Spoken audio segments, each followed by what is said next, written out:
আজকে মন্ত্রিসভার বৈঠক ছিল। মন্ত্রিসভার বৈঠকে বিশেষ কয়েকটি বিষয়ে গুরুত্বপূর্ণ সিদ্ধান্ত গ্রহণ করা হয়েছে। রাজ্য বিধানসভার অধিবেশন ডাকার জন্য 19 তারিখ 19 জুন বিধানসভার অধিবেশন ডাকার জন্য মন্ত্রিসভা সিদ্ধান্ত গ্রহণ করেছে।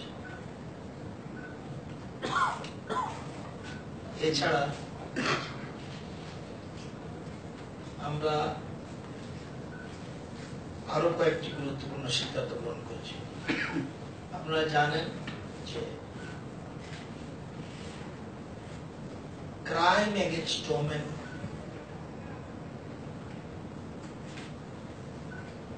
মহিলা নির্যাতনের ঘটনা তৎকালীন সময়ে অত্যধিক বৃদ্ধি পেয়েছিল। এটাকে নিচের দিকে গ্রাফটাকে নিচে নামানো হয়েছে এবং আরো যাতে গ্রাফ নিচে নামে এবং একদিকে যেমন মহিলা নির্যাতন রোধ করা যত কমানো যায় পাশাপাশি যারা নির্যাতিতা, যারা ধর্ষিতা, যারা বিভিন্নভাবে যৌন নির্যাতনে জর্জরিত তাদের জন্য রাজ্য সরকার অত্যন্ত গুরুত্বপূর্ণ সিদ্ধান্ত গ্রহণ করেছে, যেটা আমরা বিভিন্ন সময়ে বিধানসভায় বলে আসছিলাম। আমরা জানেন যে এতদিন এগুলি ছিল না, কিছু কিছু ছিল, বেশিরভাগ ক্ষেত্রে ছিল না। রাজ্য মন্ত্রিসভা সিদ্ধান্ত নিয়েছে অ্যাসিড অ্যাটাক যদি হয়, মহিলাদের উপর অ্যাসিড অ্যাটাক, সেটার ক্ষেত্রে আগেও 3 লাখ ছিল, এখনো রাজ্য সরকার 3 লাখের মধ্যেই রেখেছে। ধর্ষণ ধর্ষিত হলো আগে 50,000 ছিল, রাজ্য সরকার সিদ্ধান্ত নিয়েছে 2 লক্ষ compensation. Physical abuse of minor, দৈহিক মানসিক যেভাবে আগে ছিল 20,000, আমরা করেছি 2 লক্ষ। Rehabilitation of victim of human trafficking, শিশু পাচার টাচার এসব ক্ষেত্রে আগে ছিল 20,000, আমরা করেছি 1 লক্ষ। সেক্সুয়াল অ্যাসাল্ট এক্সক্লুডিং রেপ, যৌন নির্যাতন আগে কিচ্ছু ছিল না, আমরা 50,000 টাকা ধার্য করেছি। ডেথ আগে ছিল 1 লক্ষ, এখন 2 লক্ষ। পার্মানেন্ট ডিসেবিলিটি 80% or more, আগে ছিল 50,000, এখন 2 লক্ষ। পার্শিয়াল ডিসেবিলিটি 40 to 80%, আগে কোনো টাকা ধার্য ছিল না, এখন আমরা অ্যামেন্ড করেছি, এটাকে 1 লক্ষ টাকা করেছি, আগে কিছু ছিল না। Burns affecting greater than 25% of the body excluding acid attack, acid attack ছাড়াও আগুনে টাগুনে পড়া যেতে পারে, সেই ক্ষেত্রে কোনো প্রভিশন ছিল না, আমরা করেছি 2 লক্ষ। লস অফ ফোর্জেস, এটা হলো ভ্রূণ যদি নষ্ট হয়ে থাকে, আগে কিচ্ছু প্রভিশন রাখেনি তৎকালীন সরকার, আমরা করেছি 50,000। লস অফ ফার্টিলিটি, গর্ভধারণ ক্ষমতা যদি নষ্ট হয়ে যায়, সেক্ষেত্রে আগে কোনো প্রভিশন ছিল না, আমরা 1.5 লক্ষ টাকা করেছি। শুধু এটা নয়, if the victim is less than 14 years of age, the compensation shall be increased by 50% over the amount specified above, যা এটা আছে এটা বেড়ে যাবে। তো এই গুরুত্বপূর্ণ, এই ক্ষেত্রে কেন্দ্রীয় সরকারও আমাদেরকে সাহায্য করবে, সাহায্যের হাত বাড়িয়ে দিয়েছে এবং এরই মধ্যে 1,15,00,000 টাকা আমাদের এখানে চলে এসছে from central victim compensation fund scheme বলে একটা আছে সিবিসিআর, সেটা থেকে চলে এসছে। তো বিশেষ করে ক্রাইম এগেইনস্ট কমানের এটা কমানোর জন্য পাশাপাশি যারা নির্যাতিতা, যারা ধর্ষিতা এই ধরনের ইয়েতে রয়েছে তাদেরকে আমরা এই সরকার সাহায্যের হাত বাড়িয়ে দিয়েছে।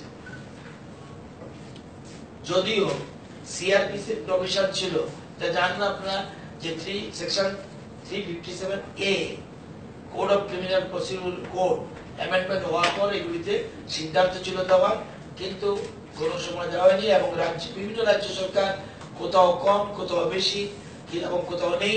সেজন্য সেন্ট্রাল গভর্নমেন্টের গাইডলাইনকে ফলো করে আমরা এই স্টেপগুলি আমরা নিয়েছি এবং কেন্দ্রীয় সরকার আমাদেরকে সাহায্যের হাত বাড়িয়ে দিয়েছে।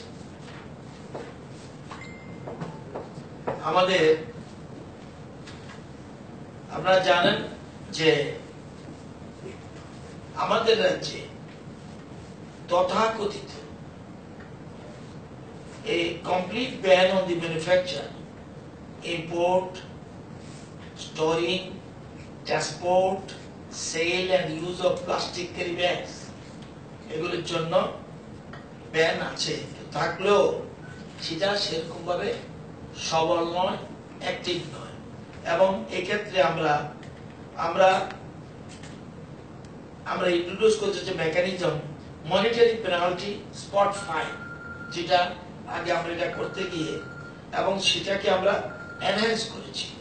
আমরা করেছি যে পার্মানেন্ট শপ এবং এস্টাবলিশ যেগুলি আছে, প্রথম অফেন্স যদি করে ফার্স্ট অফেন্স সেজন্য 1000 টাকা স্পট ফাইন, সেকেন্ড অফেন্স যদি করে 2000 টাকা স্পট ফাইন, যদি থার্ড এন্ড সাবসিকুয়েন্ট অফেন্স তাহলে 3000 টাকা ফাইনের ব্যবস্থা আমরা রেখেছি।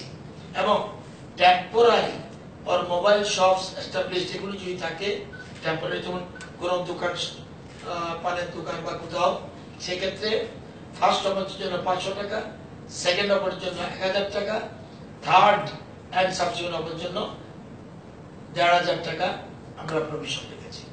আপনারা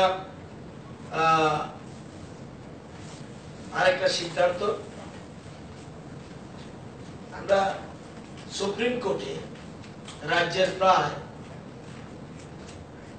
300-র মতো মামলা রয়েছে, 300 মতো মামলা পেন্ডিং আছে বিভিন্ন কেস মিলে। তো সেখানে আমরা একজন additional government advocate, additional advocate general আমরা একটা পোস্ট ক্রিয়েট করেছি, যাতে মামলাগুলি দ্রুত এটা নিষ্পত্তি হয়।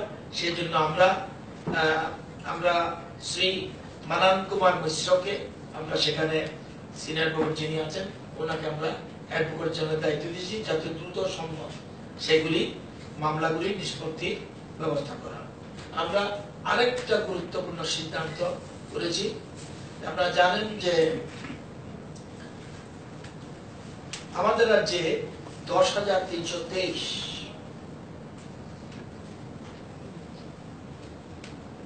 তৎকালীন সরকারের কৃত কর্মের ফল আমাদের বৈধ হচ্ছে।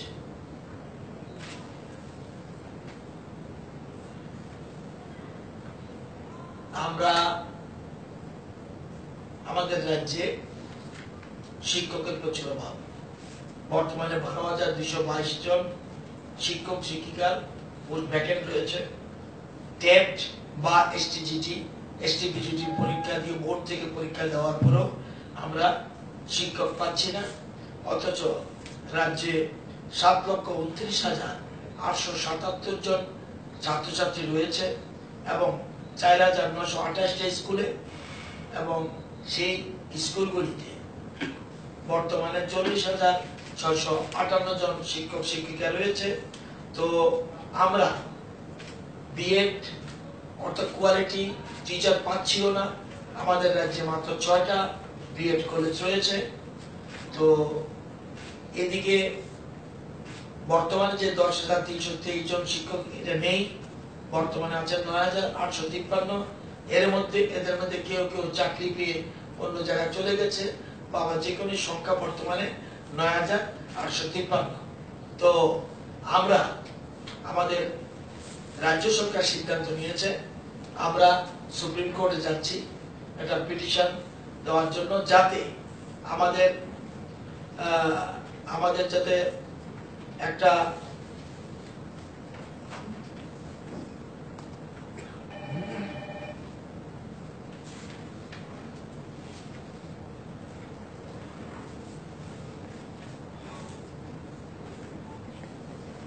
জুন 2020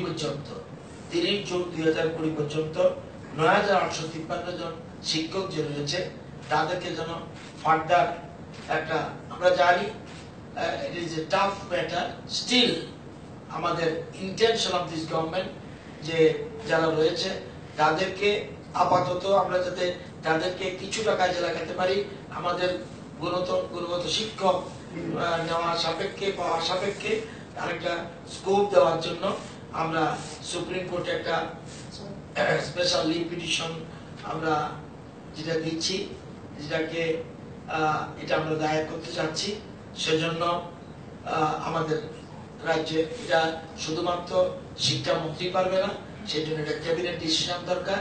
আজকে আমরা রাজ্য মন্ত্রিসভার সিদ্ধান্ত নিয়েছি, তাদের জন্য আমরা সুপ্রিম কোর্টে আমরা যাচ্ছি। এই কতগুলি সিদ্ধান্ত আমরা নিয়েছি। আমরা মনে রাখবেন যে ক্রাইম এগেইনস্ট ওমেন যে জিনিসটা, একদিকে যেমন আমরা ক্রাইমটাকে কমাতে যাচ্ছি, অপরদিকে যারা নির্যাতিত তাদের পাশে দাঁড়াচ্ছি, এবং এটা একটা, এবং শুধু এটা নয়, মেয়েদের আরো বেশি সার্ভিস আনার জন্য, যেমন কিছুদিন আগে আমরা সিদ্ধান্ত নিয়েছি যে 10% reservation for the women in the constable and পুলিশে অল লেভেল। তো এটা একটা নতুন দিক। এই সরকার যে মহিলাদের সুরক্ষা, মহিলাদের যাতে মানে রিহ্যাবিলিটেশন, পুনর্বাসন বা তাদের সাহায্যের হাত বাড়াতে পারে, সরকার এই ধরনের সিদ্ধান্ত গ্রহণ করে।